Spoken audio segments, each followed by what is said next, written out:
नमस्कार दोस्तों, स्वागत है आपका सरल संस्कृत सुगम संस्कृत में और मैं हूं प्रतिभा दीक्षित। आज हम तद्धित प्रत्यय में आगे इतच प्रत्यय के बारे में, इसके अतिरिक्त तसिल, त्रल, इनि और ठन इन प्रत्ययों के बारे में आगे बात करने वाले हैं। इससे पहले हम 2 वीडियोस हमारे हो चुके हैं तद्धित प्रत्यय में।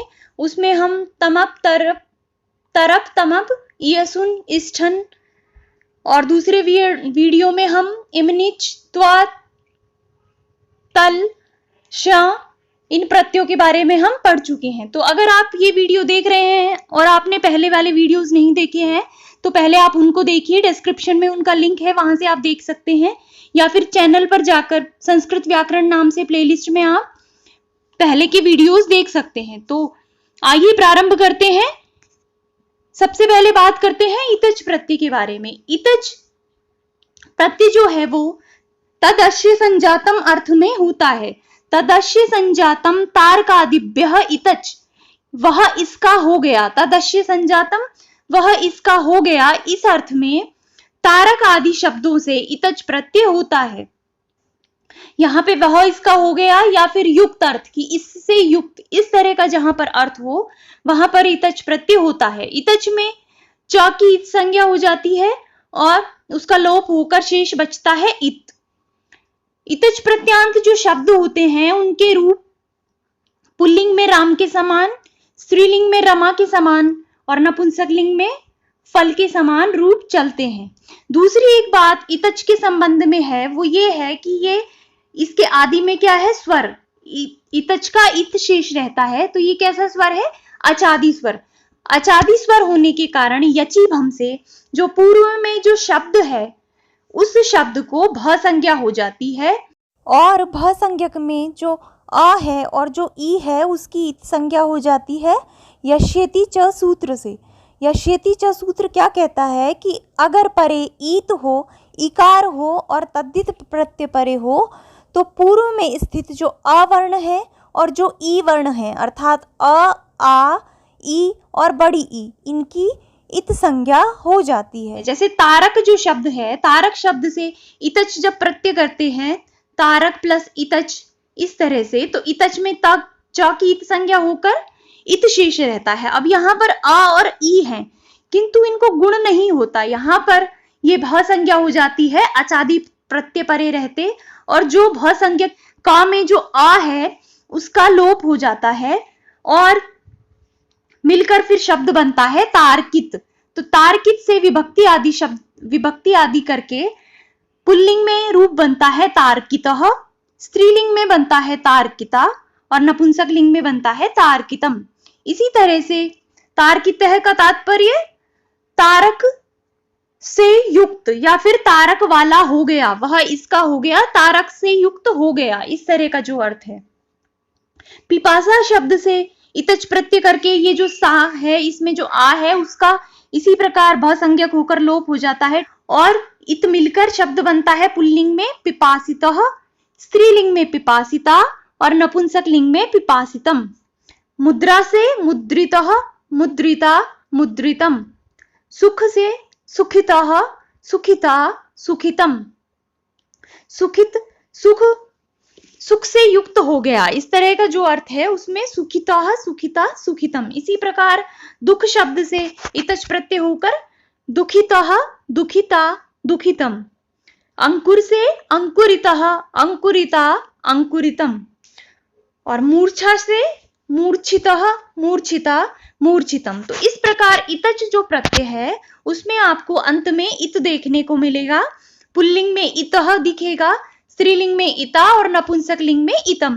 तो अगर यहाँ पर प्रत्यय पूछे कौन सा प्रत्यय है तो कौन सा प्रत्यय है, इतच प्रत्यय। इतच प्रत्यय जो है तदस्य संजात अर्थ में या युक्त अर्थ में होता है।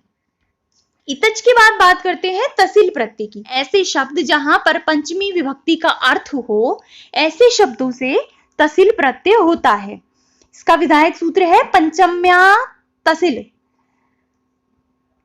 अर्थात ऐसे शब्द जिनमें पंचमी के अंत वाला अर्थ हो, जिसमें पंचमी विभक्ति के अर्थ वाला शब्द जहां पर हो वहां पर तसिल प्रत्यय होता है, और तसिल में ये जो ला है इसकी इत संज्ञा हो जाती है और ई की इत संज्ञा होकर शेष बचता है तस। और यहाँ पे ये जो सा है, इस सा को रुत्व विसर्ग हो जाता है तो अंत में सह इस तरह से होता है। तसिल प्रत्यांत जो शब्द हैं वो अव्यय हो जाते हैं, और अव्यय होने से इनके जो रूप हैं वो सभी विभक्ति और वचनों में समान रूप से चलते हैं। एक तो बात यह है कि पंचम्यंत से तसिल होता है। दूसरा यहाँ पर एक सूत्र और आता है, वो कहता है कि परि अवह तसिल, अर्थात परि और अभी ये जो उपसर्ग हैं इनसे भी तसिल प्रत्यय होता है। जैसे उदाहरण समझते हैं, आदि जो शब्द है उससे पंचम्यंत में तसिल प्रत्यय होता है, तो जो ला और ई है इसकी इत संज्ञा हो जाती है, तस होता है। तो तस में जो सा है इसको ऋतु विसर्ग होकर तह इस तरह से। तो आदि में तसिल प्रत्यय मिलकर पद बनता है आदितः।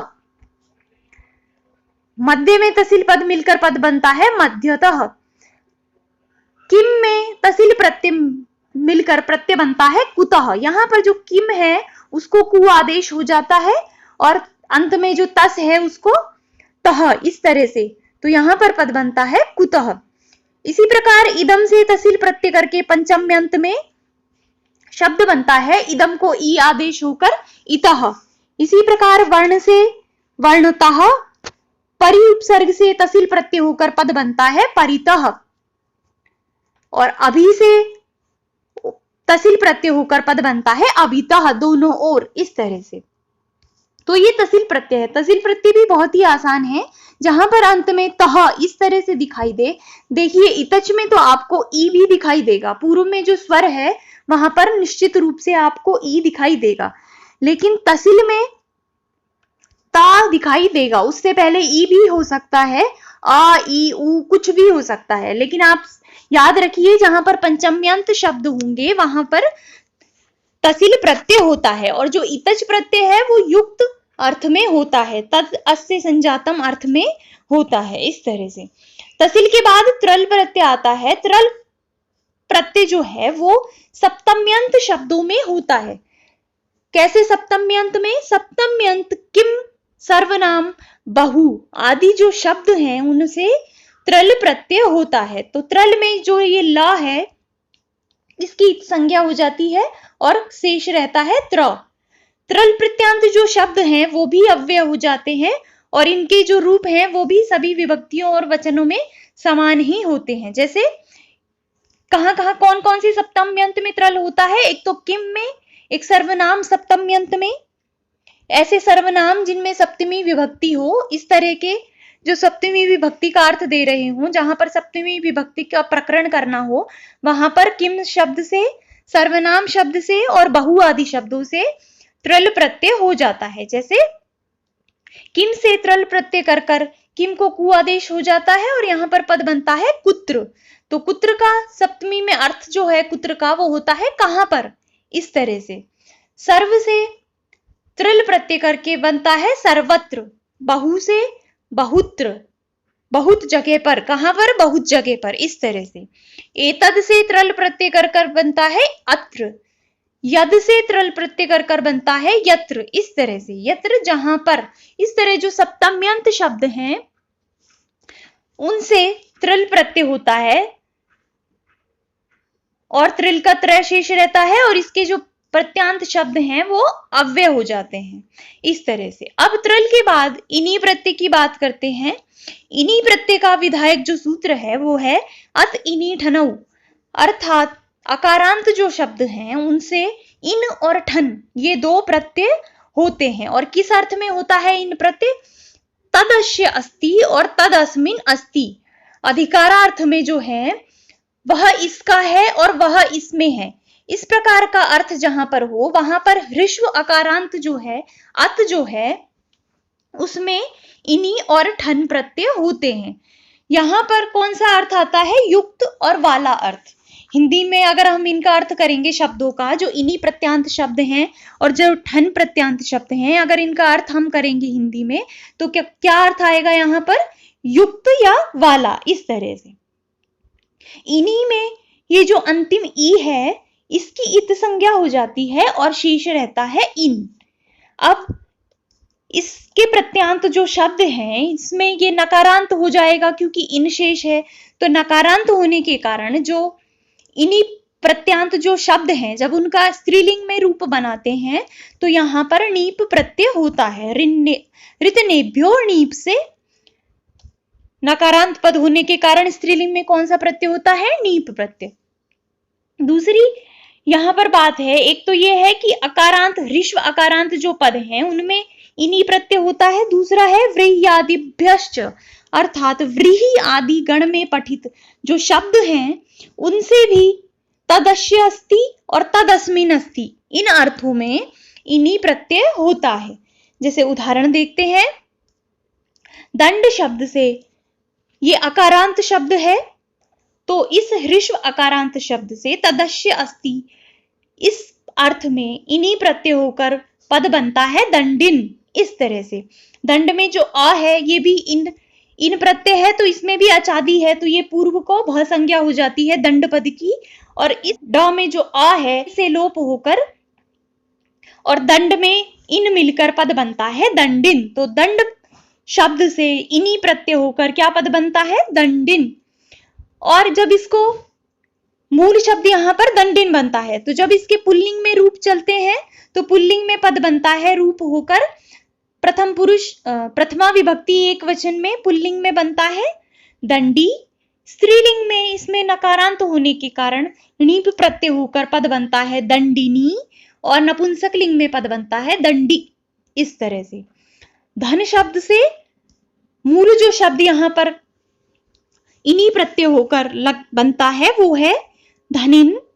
यहाँ पर पुल्लिंग में जब रूप चलते हैं तो प्रथमा विभक्ति एक वचन में होता है धनी, स्त्रीलिंग में होता है धनिनी और नपुंसक लिंग में होता है धनी। इस तरह से यहाँ पर रूप शब्द से मूल शब्द बनता है इन, रूपिन, पुल्लिंग में रूपी, नपुंसक लिंग में रूपिणी और स्त्रीलिंग में रूपिणी और नपुंसक लिंग में पद बनता है रूपी। इसी प्रकार व्रीहि आदि गण में पठित जो व्रीहि है उससे इन्हीं प्रत्यय होकर पद बनता है व्रीहिन, और पुल्लिंग में जब इसके रूप चलते हैं तो पद बनता है प्रथमा विभक्ति एक वचन में व्रीहि, स्त्रीलिंग प्रथमा विभक्ति एक वचन में व्रीहिणी और नपुंसक लिंग में व्रीहि। इस तरह से यहाँ पर ये छोटा ही है तो यहाँ पर बनेगा व्रीहि। माला जो व्रीहि गण में पठित जो शब्द है माला उससे इन प्रत्यय होकर पद बनता है मालिनी।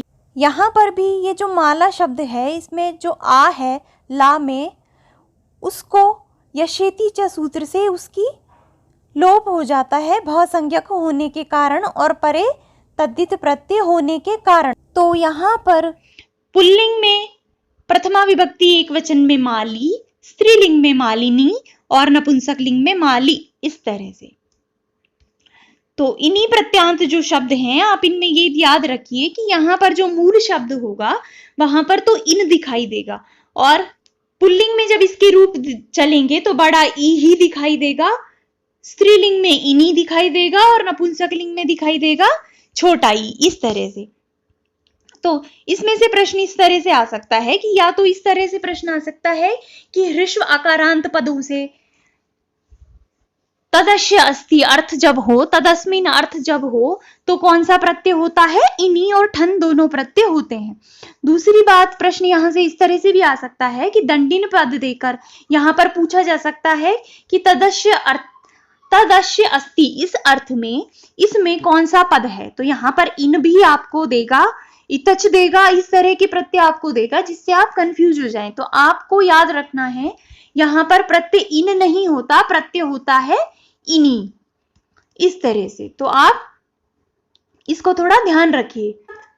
इनके बाद बात करते हैं ठन प्रत्यय की। तो ठन प्रत्यय जो है वो भी ह्रस्व आकारांत से होता है और कहां पर होता है? तदस्य अस्ति और तदस्मिन् अस्ति, वह इसका है और वह इसमें है। इन अर्थों में ठन प्रत्यय होता है। इसमें एक दूसरा सूत्र भी आता है और उसके अनुसार अकारांत के साथ साथ आकारांत जो शब्द हैं उनमें भी धन प्रत्यय है वो हो जाता है। और हिंदी में यहाँ पर क्या अर्थ होता है? युक्त अर्थ या वाला अर्थ। तो यहाँ पर जैसे हमने इन्हीं में भी देखा था, इन्हीं प्रत्यय में, कि व्रीहि आदि में जो सूत्र था उससे व्रीहि आदिगण में पठित जो आकारांत शब्द थे उनसे भी हो जाता था इन्हीं प्रत्यय। तो इसी प्रकार यहाँ पर अकारांत और आकारांत शब्दों से जब युक्त और वाला अर्थ हो, तदस्य अस्ति और तदस्मिन इति अस्ति अर्थ हो, तो वहां पर ठन प्रत्यय भी हो जाता है। इस ठन में न की इत संज्ञा होकर ठ शेष रहता है। और ठस्य इकः, ये एक सूत्र है कि ठस्य इकः, ठस्य के स्थान पर, ठ के स्थान पर इक आदेश हो जाता है। ठन प्रत्यांत जो शब्द हैं इसके रूप पुल्लिंग में राम के समान चलते हैं, स्त्रीलिंग में रमा के समान चलते हैं और नपुंसकलिंग में फल के समान चलते हैं। जैसे उदाहरण से देखते हैं, दंड शब्द से, अत इनी ठनौ सूत्र से यह ऋष्व अकारांत शब्द है, तो यहां पर तदस्य अस्ति या तदस्मिन अस्ति, तदस्मिन इति जब अर्थ हो तो ठक प्रत्यय जब होगा दंड के साथ तो दंड प्लस ठ इस तरह से होगा। ठ के स्थान पर ठस्य से इक आदेश हो जाएगा। और इक आदेश होने से, आजादी प्रत्यय परे होने से, ये जो दंड है इसकी भ संज्ञा हो जाएगी और दंड में जो अ है उसका यस्येति च सूत्र से लोप हो जाएगा। तो क्या बचेगा? दंड, इस तरह से दंड प्लस इक, तो दंड और इक इसमें इस तरह से हो जाएगा दंडिकः। तो पुल्लिंग में राम के समान पद बनेगा, प्रथमा विभक्ति एक वचन में दंडिकः, स्त्रीलिंग में पद बनेगा दंडिका और नपुंसकलिंग में पद बनेगा दंडिकम। इसी प्रकार धन शब्द से धनिकः, धनिका, धनिकम। वर्ण शब्द से वर्णिकः, वर्णिका, वर्णिकम। चर्मन शब्द से यहां पर चर्मिकः, चर्मिका, चर्मिकम। यहां पर ये जो अन है इसका लोप हो जाएगा और इस तरह से पद बनेंगे चर्मिकः, चर्मिका, चर्मिकम। संज्ञा शब्द से संज्ञिकः, संज्ञिका और संज्ञिकम। नौ शब्द से नाविकः, नाविका, नाविकम। यहां पर जो ये नौ है इसके परे इक होगा तो इस औ को आव आदेश हो जाएगा और मिलकर पद बनेगा नाविकः, नाविका, नाविकम। इस तरह से तो यहां तक हमने 5 प्रत्यय पढ़ लिए हैं। इतच प्रत्यय, तसिल प्रत्यय, उसके अतिरिक्त त्रल प्रत्यय, इनी और ठन प्रत्यय। तो इनी और ठन प्रत्यय जो हैं वो तदस्य अस्ति, वह उसका है और वह उसमें है। इस तरह से जो युक्त और वाला अर्थ है उसमें ह्रस्व अकारांत शब्दों से, इसके अतिरिक्त व्रीहादि गण में पठित शब्दों से ये दोनों प्रत्यय होते हैं। उसके अतिरिक्त जो तसिल प्रत्यय है, तसिल प्रत्यय पंचम्यांत शब्दों से, इसके अतिरिक्त परि और अभि उपसर्ग से तसिल प्रत्यय होता है। त्रल जो प्रत्यय है वो सप्तम्यांत शब्दों से होता है और इसके अतिरिक्त जो इतच प्रत्यय है, इतच प्रत्यय जहां पर युक्त अर्थ हो, जहां पर वाला अर्थ हो, ऐसे स्थान में इत शेष रहकर तदस्य संजातम जो अर्थ है वहां पर तारक आदि गण में पठित शब्दों से, तारक आदि शब्दों से इतच प्रत्यय होता है। तो इस प्रकार यहां पर हमने इन 5 प्रत्ययों के बारे में पढ़ा है। तो इनमें हमें ध्यान रखना है कि तो इतच जो है उसमें अंत में ई तह इस तरह से दिखाई देगा, तसिल में तह दिखाई देगा, त्रल में त्र दिखाई देगा। इसके अतिरिक्त जो इनी प्रत्यय है उसमें इन होता है मूल शब्द में, और जो ठन प्रत्यय है उसमें इकह इस तरह से दिखाई देता है। तो इस वीडियो को हम यहीं पे समाप्त करते हैं। अब बचे हुए तद्धित प्रत्यय जो हैं उनको अगले वीडियो में पढ़ेंगे। तो मिलते हैं नेक्स्ट वीडियो में नए टॉपिक के साथ। तब तक आप वीडियो को लाइक करते रहिए, शेयर करते रहिए और चैनल को सब्सक्राइब कर लीजिए और बेल आइकन को भी अवश्य ही प्रेस कर लें जिससे आपको आने वाले वीडियोस के नोटिफिकेशन मिल सके। तो मिलते हैं नेक्स्ट वीडियो में नए विषय के साथ। तब तक के लिए धन्यवाद।